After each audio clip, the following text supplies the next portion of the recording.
Alright, what's up guys, this is Ghost6. So we just got a new update for Battlefield 6, and while it's not a huge one, it's definitely one of those little quality of life patches that kind of clean things up before Season 1 hits.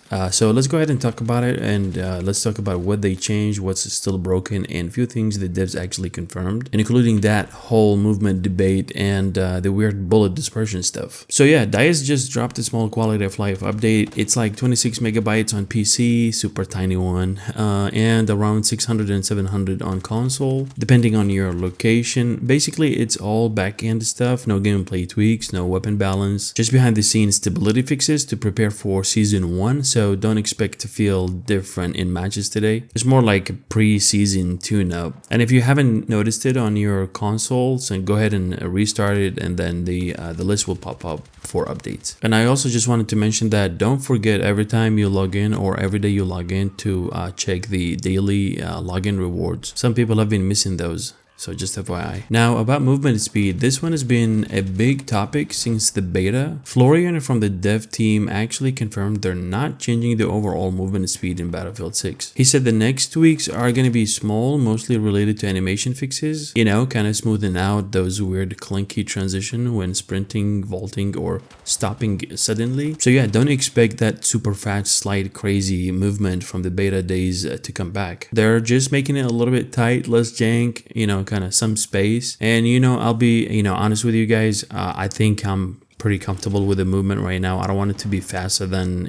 what we have. I don't want it to be super jumpy. I don't want to feel that I'm playing Call of Duty everywhere I go, you know what I mean? I know some people may not agree with me. They feel like they're slow and they need a little bit of kind of that boost of the movement, but for me, I think it's a pretty good one as of now, so no changes need to be made. All right, let's talk about the stuff that is still broken, and I think the devs acknowledge them and they know about it, but you know what, there are a lot. So there is this post by Battlefield Bulletin saying that the list of things that need to be fixed. Players are still getting bounced off ladders when climbing. Console players can adjust acceleration settings. Class active abilities aren't working for some people, and supply bags glitch out when placed on uneven surfaces. There's also that bug where your reticle flies off screen when going from sprint to crouch. I think I've noticed that one multiple times, to be honest with you.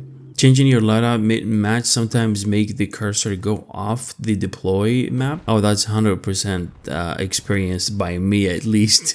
And I also noticed, changing the loadout mid-match, it doesn't get applied. I mean, you start the match or you continue your match, but you still see your same loadout. There's no changes. Random screen darkening on edges for no reason. The no servers found purchase error is still around, and they said it's been fixed through the Portal browser. And yeah, attachments and unlock markers is still bugged. You can't equip new attachments mid-match because of the cursor resets. So it's a pretty long list, but at least it's all been acknowledged. So hopefully we'll see some changes, and we'll see some of this cleaned up before Season 1. Now, if you've been trying to join your custom servers in Portal and getting the global game quota exceeded error, yeah, you're not alone. It's still happening to a lot of people. Basically, it's blocking players from joining or creating their own experiences, even though they haven't hit any limits. DICE knows about it, and there's still no fix yet. Hopefully, it's next on their list, because it's kind of killing community servers right now, to be honest with you. There is something that I noticed on my custom servers or custom experiences that made them easy to log into. So one of my custom experiences is Breakthrough, and the number of human players needed in the experience was on 32. What I did is I dropped that number to 16, so basically just decreasing the number of bots or the real players on the game. And I found that I was able to access my custom experiences way easier than before, or I should say faster. I mean, I would click on it once or twice and I would get that error message a couple times, but then after that it logs back in. And when I changed it back to 32 players, it took forever to go in, and sometimes it never goes in. So I don't know, I think if you change or decrease the number of players allowed in your custom experience, you might be lucky enough to use it more often. Now let's talk about the bloom and dispersion stuff. This one one is actually interesting. Some players were noticing that their shots just don't register, even when you're clearly hitting someone, and I've experienced that multiple times. There's also talk about some of the sniper rifles were not hitting the targets if your class is not sniper or recon class. These two issues were brought up to the devs by Tactical Brit and Stoda